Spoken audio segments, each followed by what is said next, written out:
भूमिका के अंदर भाव देते हैं। पहले के लोग एक बात कहा गुरुजी की रघुकुल रीति सदा चली आई, मेहरारू पर जुलुम ढहाई भाई नहु एक वीर हैं। हाँ तो ये आज के समय के भी रहे। अच्छा ढेर जानकारी बा गुरुजी तो है मेहरगुन के बारे में। हाँ अब उनसे बतावा ना कहे रघुकुल रीति सदा चली आई, प्राण जाई पर वचन न जाई। बात खातिर मर मिटना मंजूर है लेकिन बात पीछे हो, बात कटे ये मंजूर नहीं थी पहले के लोगों में। एक बात जान ला आप लोग आखिरी पीढ़ी होगा ये मंच के बाद छोड़ दे कि मंच पे आज के गवैया धोती कुर्ता आज के जनरेशन वाले पहन ले, बाकी आप लोग आखिरी पीढ़ी होगा जो धोती कुर्ता पहन के शादी विवाह में जात होगा। नहीं तो जवन जवन डैमेज पैंट चल गया कपड़ा फटे तो लोगों के सुई धागा से सी के पहने। आज हुए फटहा कपड़ा का कीमत 2500-3000 रुपया बा। बारे जमाना बारे डिजिटल इंडिया। कभी जी लिखा था इनका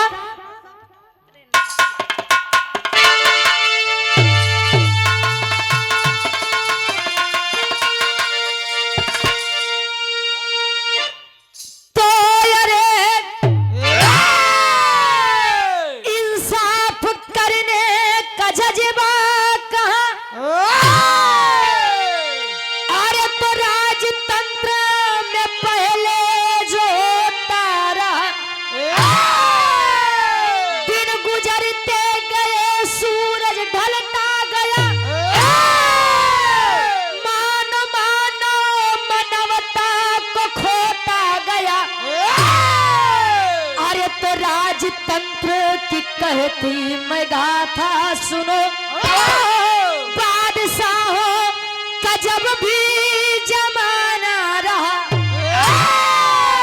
जहांगीर बैठे थे गद्दी पे अपने, रुचि इंसाफ का क्या फसाना रहा।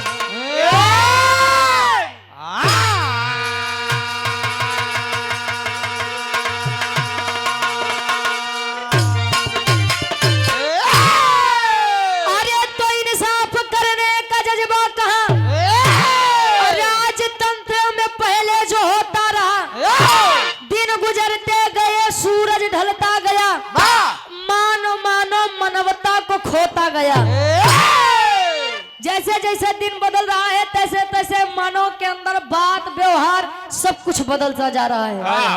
पहले के लोग मिले भैया राधे श्याम सीताराम जय जय राम,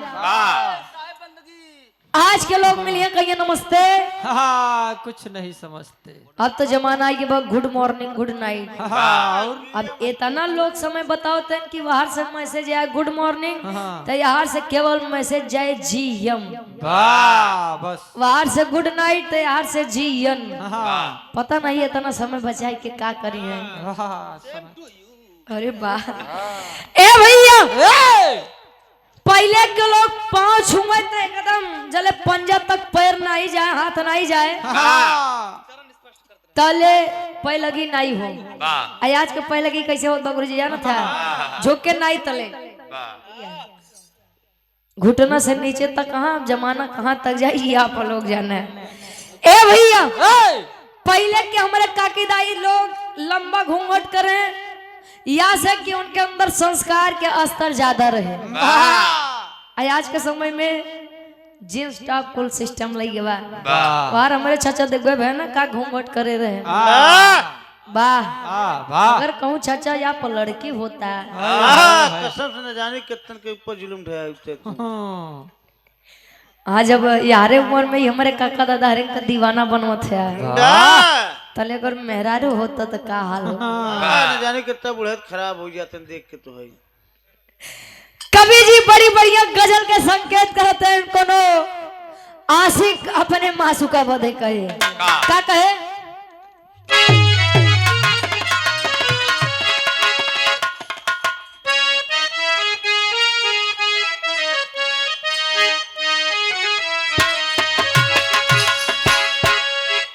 अरे तुम मेरे पास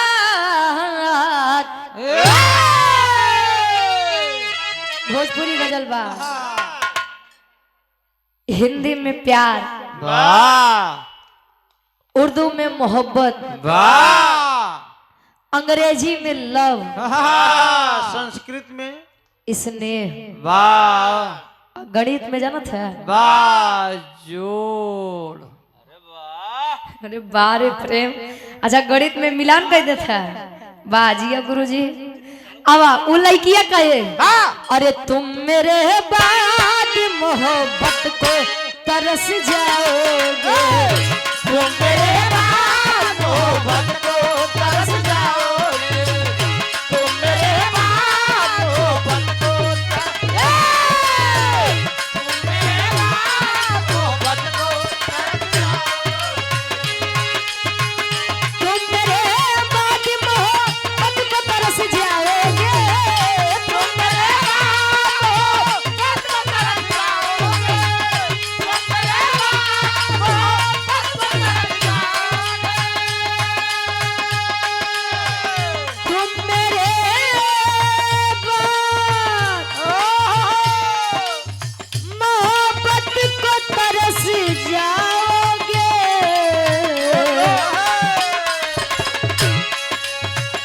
अजनबी शहर है,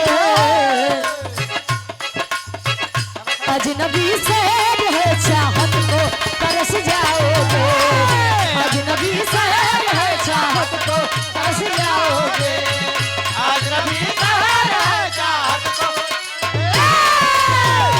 अजनबी शहर है, चाहत को तरस जाओगे। यहाँ पर बैठी भगवान स्वरूपी जनता से हमारा एक सवाल है, सभी से सवाल है, विजय भैया आपसे भी सवाल है। कौन सवाल बा? अरे राजा विद्वान, अरे तो राजा विद्वान में स्थान किसका ऊंचा है, राजा विद्वान में स्थान किसका ऊंचा है, राजा विद्वान में राजा विद्वान में स्थान किसका ऊंचा है, राजा विद्वान में स्थान किसका ऊंचा है, राजा विद्वान में स्थान किसका ऊंचा है, राजा विद्वान में स्थान किसका ऊंचा है। आज मैं कहती हूँ, आज मैं कहती हूँ सम्मान किसका नीचा है, आज मैं कहती हूँ सम्मान किसका नीचा है, आज मैं कहती हूँ सम्मान, आज मैं कहती हूँ सम्मान किसका नीचा है। राजा विद्वान में स्थान किसका ऊंचा है? एक तरफ एक बात जान ला, पीठ पीछे सब गरियावत है, सब। अब भाई केहू मिल गया चौराहे पे, भैया तनी सा चाय पिए उतना खाई जान था, बड़ी ठंडी बा। अच्छा ठीक बा, लोग कह दिए कि बड़ा दूरिया से आए बेचारा पियाई दे, एक कप चाय भैया दई दई हूँ के अच्छा पी ले, तो ऊ चला कहन देखा यार इस तमावत है, लेकिन एक सारे चूतिया बनाई दे। अब ये लोग ये नहीं समझते हैं कि हमने उसे पागल बनाया है, वो नहीं देखता, लेकिन वहां पर सब दिखात बा। एक तरफ राजगद्दी पर बैठा राजा इसलिए सम्मान पाता है कि अगर एक चाटू करता करबे करे पीछे पीछे लागब तो कोनो भी गुनाह कर दे तो हमार कुल माफ रही। वाह वाह वाह। और एक तरफ विद्वान का सम्मान इसलिए होता है क्यों? क्योंकि उसके पास दिमाग है, बुद्धि है, अपने बुद्धि अपने ज्ञान के कारण बड़ी से बड़ी समस्याओं का एक तरफ करके सुलझा देता है। वाह वाह वाह। तो राजा विद्वान में स्थान किसका ऊंचा है, ये आप लोग विचार करेंगे। वाह। कहानी बा कब के कर बा कोने समय के बाद कवि जी कहानी उठावत है।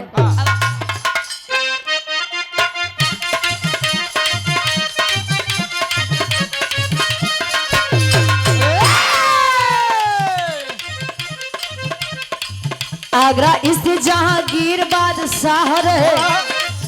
आगरा वही आगरा जहाँ पर ताजमहल बड़ा है। जहाँ पेठा मिलता है। वाह बारे पेठा हम कुछ बताई तो तू कुछ बताया है।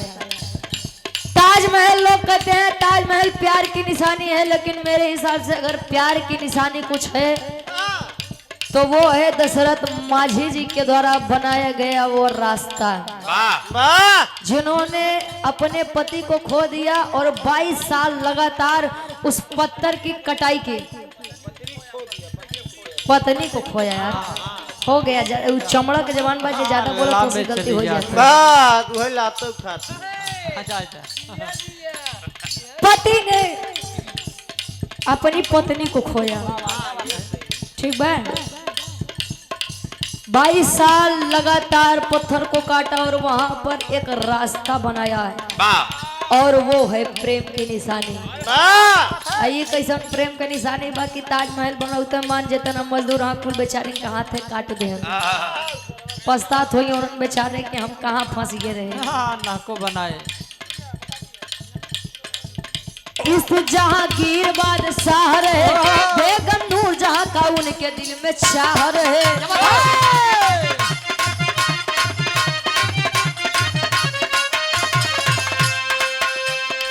भले से नगर में खैले सुल्ताना खानम थे। खैले का मतलब उर्दू शब्द है, खैले का मतलब बहुत सारी, वो खाए वाली नहीं। खैले का मतलब उर्दू शब्द है, खैले का मतलब बहुत सारी पत्नियां थी। जलेबी समझत रहे। भले में नगर में खैले सुल्ताना खानम थे, मगर सुल्तान की तो नूर जहां ही जानम थे।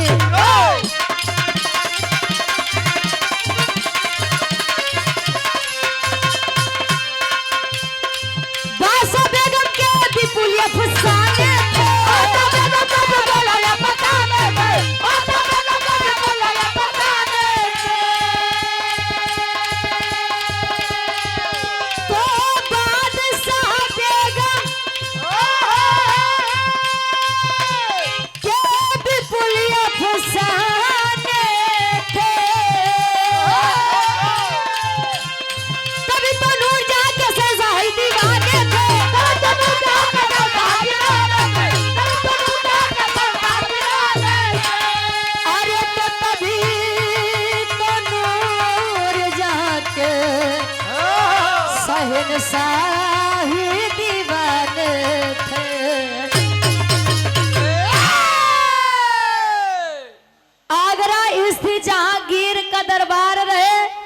और बेगम नूर जहां का उनके दिल में चाह रहे।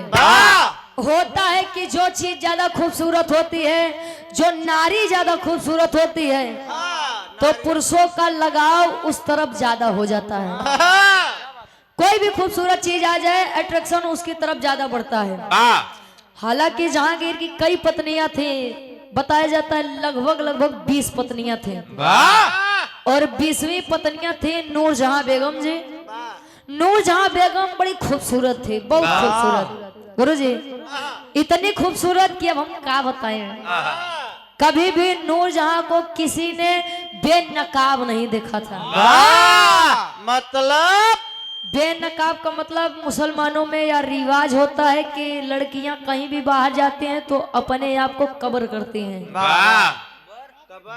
अरे मतलब यार जौन भी हो लगा के अपने आप को कवर करती हैं, मतलब खुद को नकाब के अंदर खुद को सेव करती हैं। ठीक बा। ए भैया कभी भी किसी ने नूर जहां को नहीं देखा, लेकिन नूर जहां के बड़ा चाहे जहांगीर जी बड़ा प्यार करें। एक दिन नूर जहां बेगम अपने कमरे के बाहर छत पे खड़ी हैं और अब बाहर का आनंद ले रही हैं। मौसम है आशिकाना। दिल कहीं से उनको ऐसे में ढूंढ ला। ए भैया पीछे से नूर जहां को बेगम साहिबा को पकड़े हैं जहांगीर जी। पीछे से जब यकवारी में बने तले तारीफ करते हैं। आय हाय खुदा ने क्या हुस्न दिया है आपको। सुभान अल्लाह सुभान अल्लाह। वाह क्या नूर है। हाँ। अरे जिया बहादुर आहा। तारीफ करत हैं जहांगीर अपने बेगम साहिबा नूर जहां के एक लाइन गीत लगत बा। ई गीत हमरे काका बाबा के उम्र वाली बा। कैसे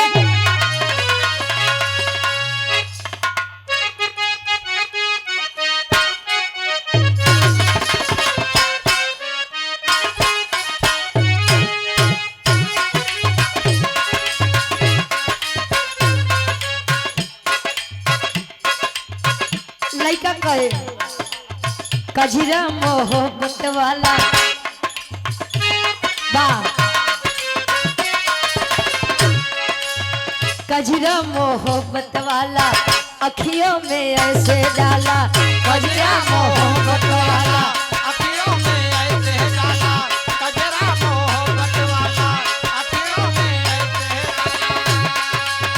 कजरा मोहब्बत वाला अखियों में ऐसे डाला कजरे ने ले ली मेरी जान हाय रे मैं तेरे कुर्बान कजरा मोहब्बत वाला अखियों में ऐसे डाला कजरे ने ले ली मेरी जान आए मैं तेरे कुर्बान कजरा मोहब्बत वाला अखियों में ऐसे डाला कजरे ने ले ली मेरी जान आए मैं तेरे कुर्बान। लेकिन तले लइकिया जले तनी बतिया सुने कहे सुना हमार बात दुनिया है मेरे पीछे दुनिया है मेरे पीछे लेकिन मैं तेरे पीछे दुनिया है मेरे पीछे लेकिन मैं तेरे पीछे दुनिया है मेरे पीछे लेकिन मैं तेरे पीछे दुनिया है मेरे पीछे लेकिन मैं तेरे पीछे अपना बना ले मेरी जान हाय रे मैं तेरे कुर्बान दुनिया है मेरे पीछे लेकिन मैं तेरे पीछे अपना बना ले मेरी जान आए मैं तेरे कुर्बान दुनिया है मेरे पीछे लेकिन मैं तेरे पीछे अपना बना ले मेरी जान आए मैं तेरे कुर्बान। लेकिन तारीफ कर रहे हैं जहांगीर अपनी बेगम साहिबा नूर जहां की आय हाय रे मेरी रानी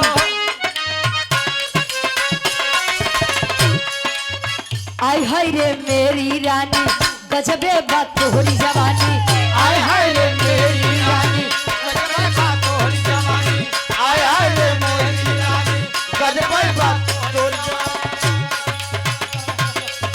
आय हाय रे मेरी रानी गजबे बात तोहरी जवानी आम के फाकी जैसे यार देखलू तारू की जलसा आय हाय रे मेरी रानी गजबे बात तोहरी जवानी आमन के भाती जैसे रात सकल करू की आसा आय हाय रे मेरी रानी गजबे बात तोहरी जवानी आमन के भाती जैसे रात सकल करू की आसा।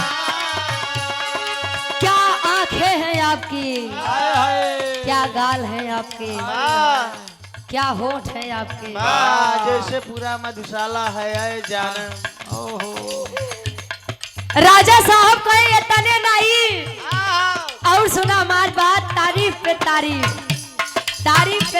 करते हैं हिरनी के जैसे रानी चल जोरदार बाटे हिरनी के जैसे रानी काल जोरदार बाटे रे के बच्चे रे काल जोरदार बाटे कमर कमानी जैसे सुना लचकदार बाटे कमर कमानी जैसे सुना लचकदार बाटे कमर कमानी जैसे सुना लचकदार बाटे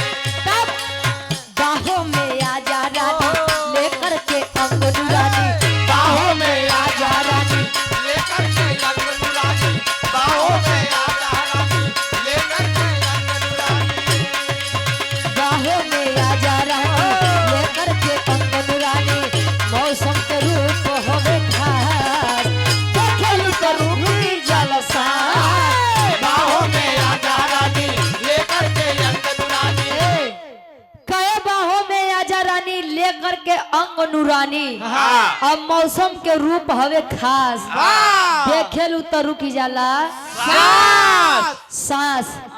बेगम साहिबा इधर आइए। तले बेगम साहिबा कहे राजा जी दूर हटे जी। Don't touch my body. अरे जी ऐसे अंग्रेजी पढ़ावे तू जानत रह का हो। अच्छा घबराई।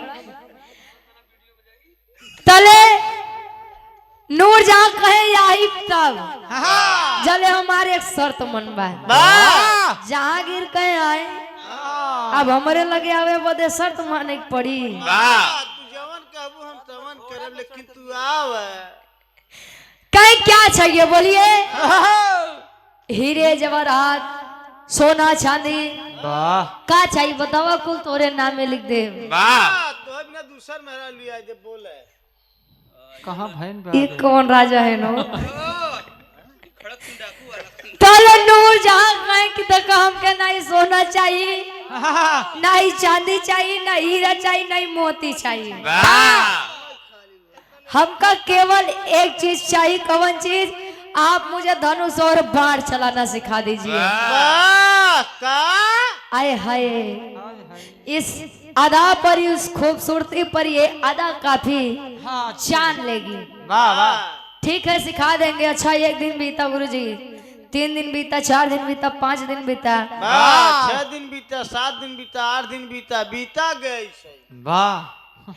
धीरे धीरे समय बीता।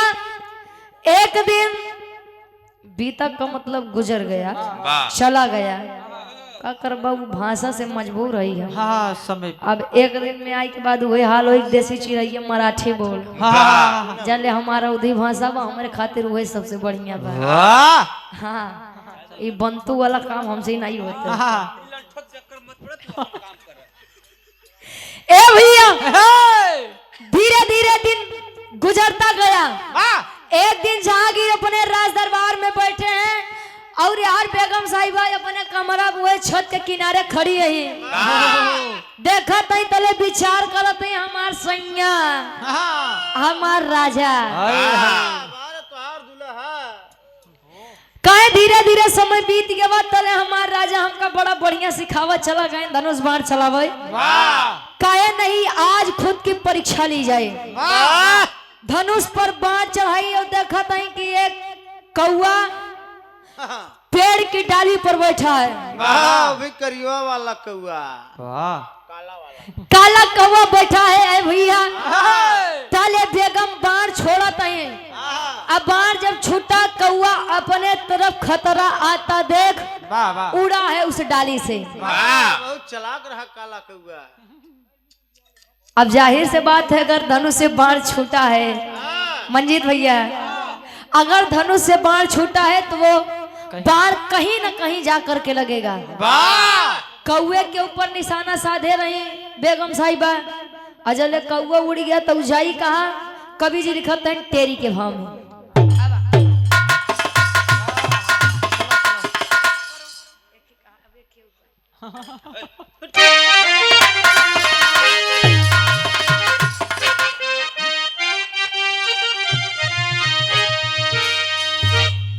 अरे तो अरमान सारा अब धूमिल होई गवा। अरे तो अरमान सारा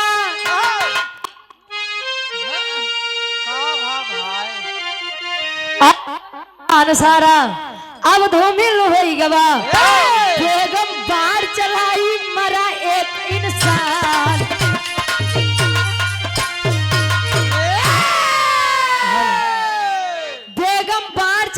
मरा एक इंसान अरमान सारा धूमिल हो गया। बाण जब छूटा पेड़ के नीचे एक तालाब है और तालाब के किनारे हिंदू धर्म के 2 लोग एक पति है और एक पत्नी है यानी धोबिन जाति से बिलोंग करते दोनों लोग बैठे हैं कपड़ा धोने के लिए। आज के समय में तो मंजीत भैया वॉशिंग मशीन चलत बा तले रेही से कपड़ा धोआए रेहो ना रही बा तो इसे धोबिए ना रही गए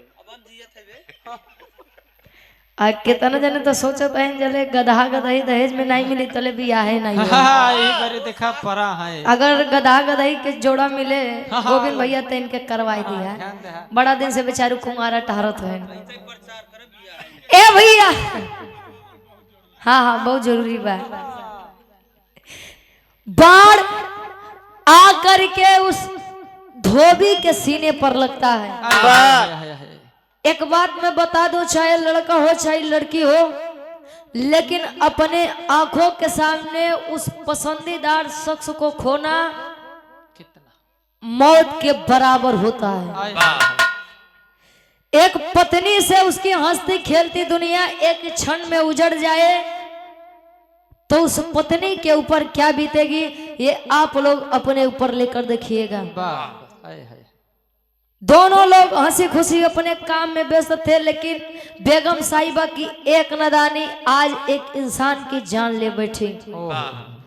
धोबिन रो रही है, अपनी पति की लाश के पास बैठी है और खुद से सवाल कर रही है कि आखिर क्या गलती थी तेरी, क्या गलती थी तेरे पति की जो उसे इस तरह तुझसे छीन लिया गया। धोबिन नजर दौड़ाई कि आखिर ये तीर आया कहां से।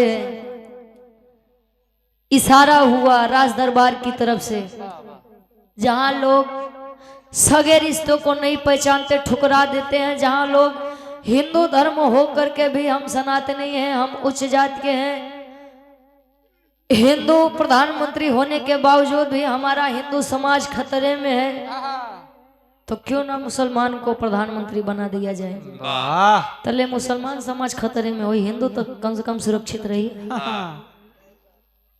जब हिंदू हो करके भी हमारा हिंदू समाज खतरे में है तो क्या करे बदे राजगद्दी पे बैठा है। छोड़ दीजिए, हिंदू खुद का विकास करना जान जाएगा। सनातनी बताते हैं जो राम को लाए हैं हम उनको लाएंगे। अजले नियम में आ गई तो तेलिया सार के मुंह देखा तो दिमाग खराब हो। भोजन न मिली यहाँ केहू के नहीं भाई। ए भैया चलिए वह हिंदू धर्म की लड़की, एक सुहागिन लड़की जो क्षण भर में ही विधवा बन गई, एक मुसलमान राजा के दरबार में पति की लाश बाहर पड़ी है और अंदर जाकर के आंखों में आंसू लेकर के मुसलमान बादशाह जहांगीर के सामने रोक के एक बात कही। का कहे गुरुजी? विरह के आखिरी गीत लगत बा।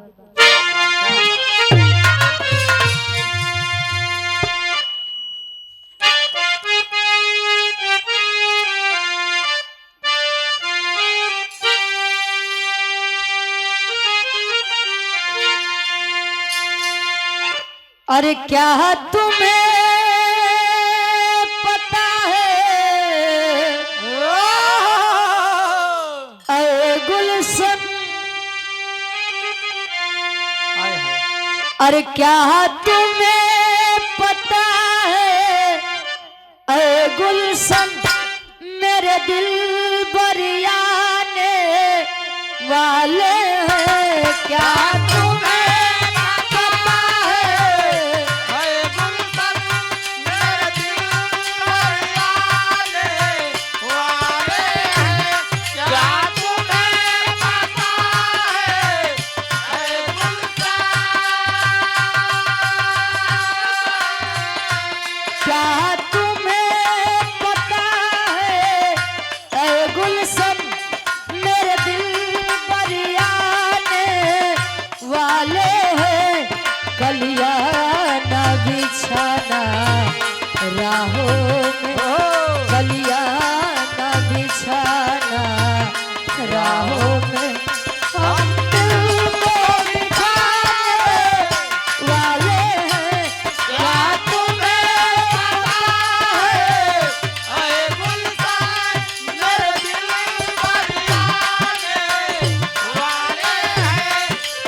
क्या गीतें होती थी पहले के समय में। हाय हाय हाय।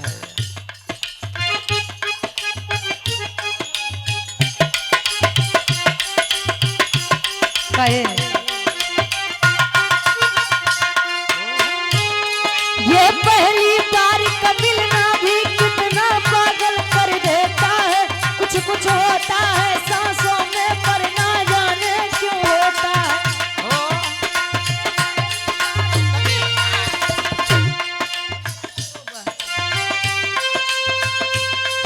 कहे ये पहली बार का मिलना भी कितना पागल कर देता है। कुछ कुछ होता है सांसों में पर ना जाने क्यों होता है। ये पहली बार का मिलना भी कितना पागल कर देता है। होता है सांसों में पर ना जाने होता है।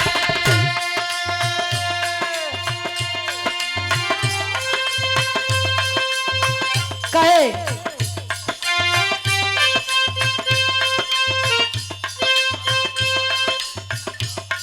बाहों में भर के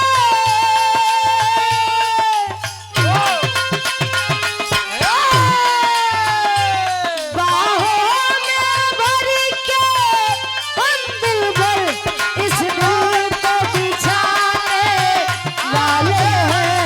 कलियां न बिछाना राहों में, कलियां न बिछाना राहों में। हम दिल को बिछाने वाले हैं। क्या तुम्हें पता है?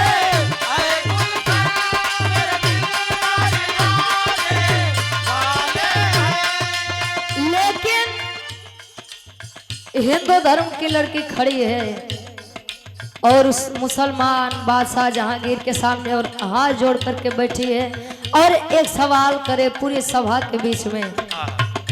क्या हुई खता है?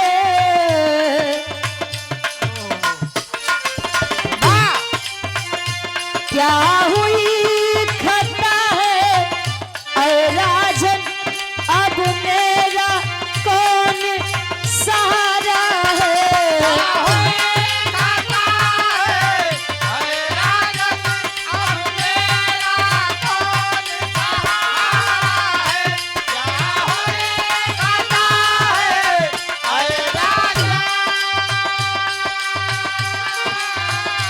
क्या हुई खता है?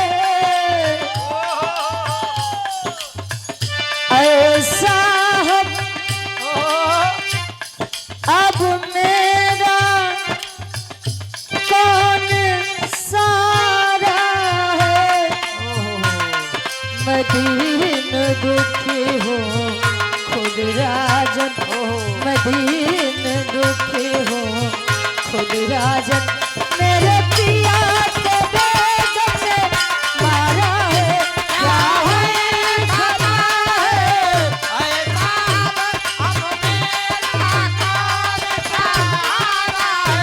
मैं दीन दुखी हूँ खुद राजन, मैं दीन दुखी हूँ खुद राजन। मेरे पिया के बेगम ने मारा है।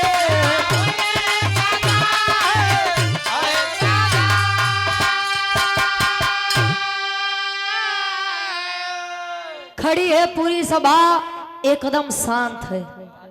रो के एक बात कहती है, राजा साहब क्या गलती थी मेरी, क्या गलती थी मेरे उस पति की जो मेरी हंसती खेलती दुनिया को उजाड़ लिया गया।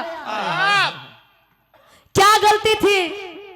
हम तो अपने काम में मस्त थे, अपनी छोटी सी दुनिया में मस्त थे, लेकिन अचानक से मेरे पति को मुझसे छीन लिया गया। किसके सहारे इस जालिम भरी दुनिया में मैं जीवन व्यतीत करूंगी? राजा साहब खड़े हुए, बोल लड़की किसने किया तेरे साथ ऐसा? नाम बता। कहे कि नाम बता दो तो क्या आप उसे सजा और मुझे इंसाफ देंगे? अरे अब तो तू हमारे ऊपर सवाल खड़ा कर रही है। हाय हाय। बोल किसने किया? कहे कि मेरे पति को मुझसे छीनने वाला, मेरे पति को मुझसे छीनने वाली कोई और नहीं बल्कि आपकी बेगम साहिबा नूरजहां बेगम है। राजा खड़े हो गए, कह कि ये लड़की, आया लड़की, तू जानती भी है कि तू किसके बारे में बोल रही है? क्या सबूत है तेरे पास कि तेरे पति को मेरी पत्नी मेरी बेगम साहिबा नूरजहां ने मारा है? लड़की यहाँ से लाग, अच्छा तो अब सबूत मांग रहे हैं आप मुझसे, इसलिए सबूत मांग रहे हैं क्योंकि यह गुनाह आपकी पत्नी से हुआ है और इस गुनाह का शिकार, इस गुनाह का शिकार मेरा निर्दोष पति हुआ है, इसलिए आप मुझसे गुनाह और इस गुनाह का सबूत मांग रहे हैं। खुद को राजा कहते हैं? हाँ कहता हूँ। न्यायाधीश कहते हैं खुद को? हाँ कहता हूँ। ठीक है, आप सबूत मांगते हैं तो मैं सबूत लेके आऊंगी आपके पास, लेकिन जिगरा रखिएगा इंसाफ करने का। गई है दौड़ती दौड़ती अपने पति की लाश के पास, सीने से बाण निकाल के आती है और राजसभा के बीच में रख देती है। लीजिए साहब, अभी कोई सबूत बाकी है? राजा साहब जान गए कि ओहो, बेगम साहिबा को जिद थी धनुष बाण सीखना है और आज मैं उनके पास था नहीं और गलती से यह गुनाह हो गया। तो मैं एक बात बता दूं, गुनाह चाहे जान के हो चाहे गलती से हो, लेकिन वो गुनाह होता है। उनकी छोटी सी गलती ने किसी की हंसती खेलती दुनिया उजाड़ ली। पहले के लोग एक बात कहा करते थे साहब कि पति को परमेश्वर का स्वरूप कहा जाता है। क्यों कहा जाता है? ये बात सत्य है, क्योंकि अगर पति चाह ले तो पत्नी की इज्जत ससुराल में एक रानी की तरह होती है। ससुराल में पत्नी की क्या इज्जत होगी, कौन क्या बेइज्जती करेगा, ये केवल और केवल उसके पति के ऊपर निर्भर करती है।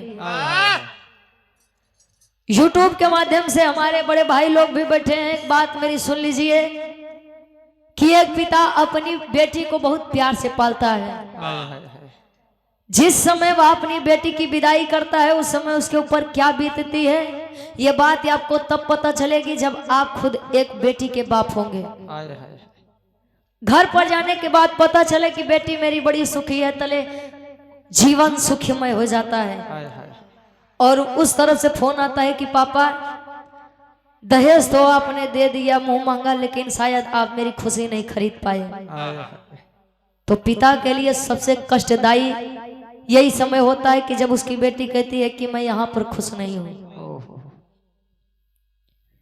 कही है वह लड़की कि मुझे मेरा पति लौटा दीजिए, मुझे आप लोगों से कुछ नहीं चाहिए। अरे पगली है, तू कैसी बात कर रही है? यह जीवन का सत्य है, आया है सो जाएगा, राजा रो फकीर। कोई विमान पे चढ़ चला, कोई बंधा जात जंजीर। अब तो तेरा पति इस दुनिया में कभी नहीं आएगा, तो मुझे इंसाफ दीजिए, इंसाफ भी तुझे मिलेगा। कैसा इंसाफ है? पूरे राज्यसभा के अंदर पापड़ के भाव लगत बा।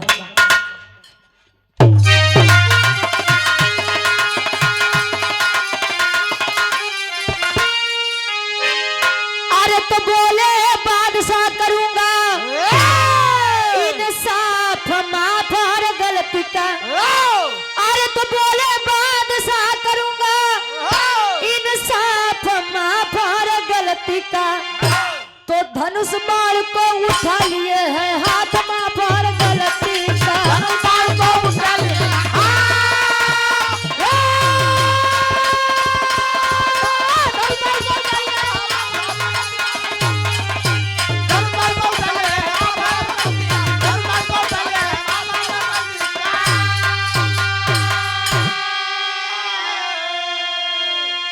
बेगम को बोले बादशाह आओ बेनकाब हो तो आपके कर्मों का आ जाई होगा हो हिसाब हो। अरे सुन के सभा गई है, अरे सुन के सजा सभा गई है, अब काप मां पर गलती का। तो धनुष बाण को उठा लिए हैं हाथ मां पर गलती का। ऐलान कर दिए राजसभा में। एक तरफ हुआ बेचारी हिंदू धर्म की लड़की धोबिन खड़ी है बीच में राजा साहब और ऐलान किया कि बेगम साहिबा को कहो कि बेनकाब होकर के आज इस राज दरबार में आए।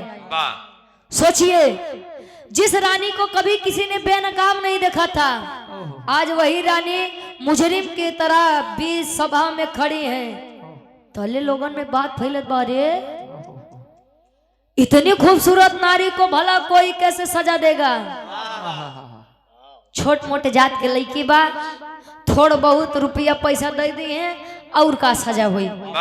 तले राजा साहब खड़ा हो गए कि बेगम साहिबा, गुनाह इतना हो चाहे इतना हो, छोटा हो चाहे बड़ा हो, लेकिन गुनाह गुनाह होता है। और आपके इस छोटी सी लापरवाही की वजह से किसी की हंसती खेलती दुनिया खराब हो गई। धनुष बाण को उठाए, एक तरफ बेगम साहिबा नूर जहां खड़ी है, एक तरफ धोबिन और बीच में राजा साहब। तले धोबिन से एक बात कहे राजा साहब, का कहे? आल्हा के भाव में प्रमाण मिलत बा।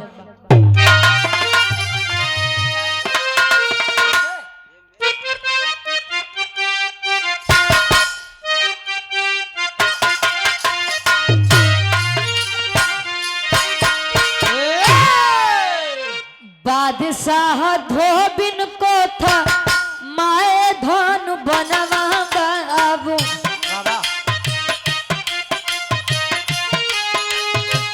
सामने खड़ा भइले सिनवा के तान, बोले मारा बान बहिनी हमरे छतिया पे या बहिनी,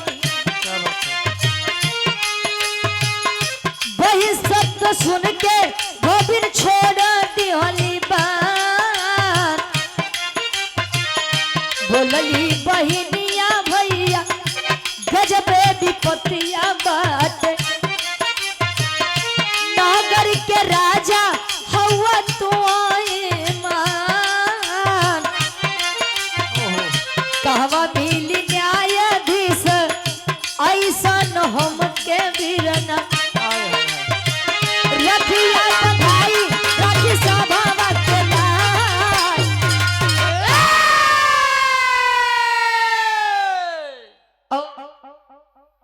हृदय के गार्जियन जी सम्मानित आप ए भैया, राजा साहब ऐलान कर दिया कि देख बहन आजाले धोबिनिया बहन शब्द सुनत बा, तले देखत बा रे, मेरी औकात तो इनके सामने खड़े होने की नहीं है और इन्होंने मुझे बहन शब्द से नवाज दिया।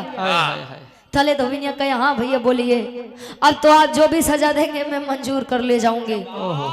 कहे कि बहन देख, इस लड़की ने तेरे सुहाग को छीना है, हाँ छीना है, अगर तू इसे मारेगी ये मर जाएगी, और ये मर जाएगी तो इसे दुख का अनुभव ही नहीं होगा। तो मतलब कि इसने तेरे सुहाग को तुझसे छीना, तू इसके सुहाग को मतलब इसके सुहाग का मतलब मुझे आपको मारना होगा। कहे कि हाँ मुझे मारना होगा बहन, और तू मार, इसे भी तो पता चले कि हमारे अपने जब हमसे हमेशा हमेशा के लिए अलग होते हैं तो क्या बीतती है हमारे ऊपर। तले धोबिन धनुष बाण छोड़ के अपने पति के लाश के तरफ जात बा। फिर से आवाज गए, बहन आखिर तूने मुझे मारा क्यों नहीं? थले धोबिन कहे भैया मैं मान गई कि आप जैसा न्यायाधीश ना ही कभी था, ना है और ना ही कभी जीवन में होगा। मैं इसके पति को तो मार सकती हूँ, लेकिन मैं अपने भाई को कैसे मार सकती हूँ? मेरी क्षमता मेरी औकात तो आपके बराबरी तक नहीं है, नजर उठा के देखने तक नहीं है, फिर भी आपने मुझे बहन शब्द कह करके अपने बराबरी का अधिकार दिया। अब मुझसे इतनी बड़ी गुस्ताखी नहीं हो सकती। मैंने अपने पति को तो खो दिया, मैं अपने भाई को नहीं खोना चाहती। मेरे भाई आप महान हैं और मुझे न्याय भी मिल गया। मैं अपने पति की यादों के सहारे अपनी पूरी जिंदगी बिता ले जाऊंगी। धोबिन जले अपने पति के लाश के तरफ जात बा, तले फिर से जहांगीर एक आवाज देते हैं। कौन आवाज? आखिरी भाव खड़ी के भाव में कवि जी लिखते हैं,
मैं चुकाऊंगा, तो भाई होने का फर्ज बहन मैं निभाऊंगा।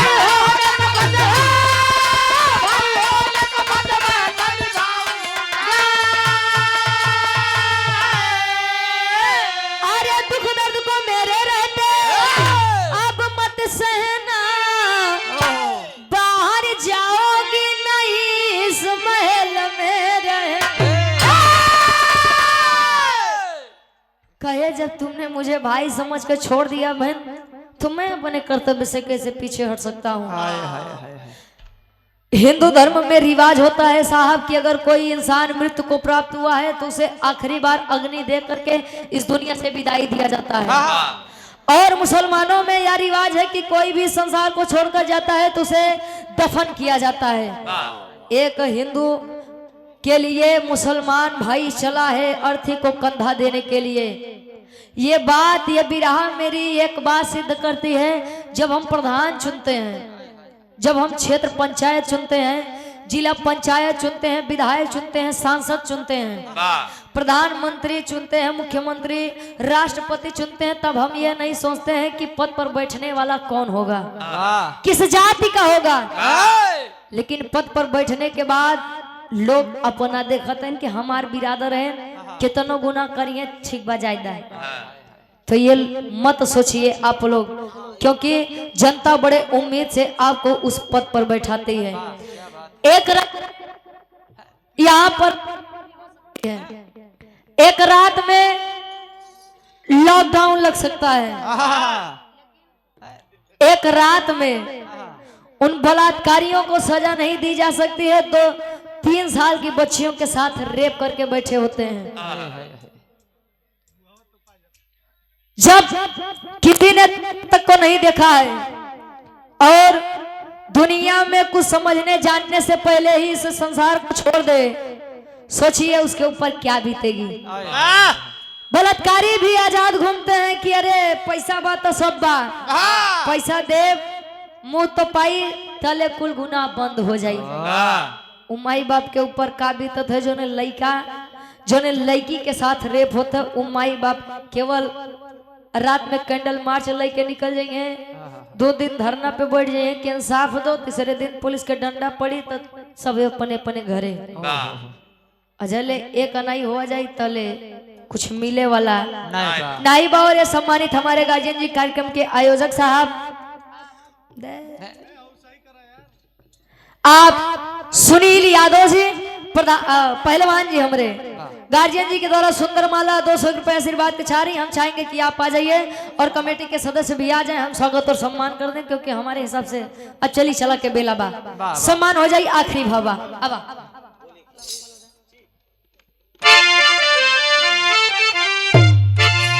गुरु बिहारी गुरु गणेश गुरु रामलाल मुर्बाद का।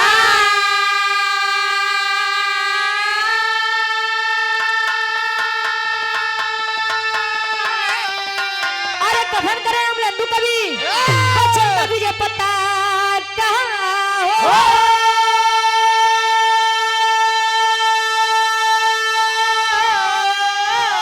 अरे तो अरमान सारा अब धूमिल हो गया।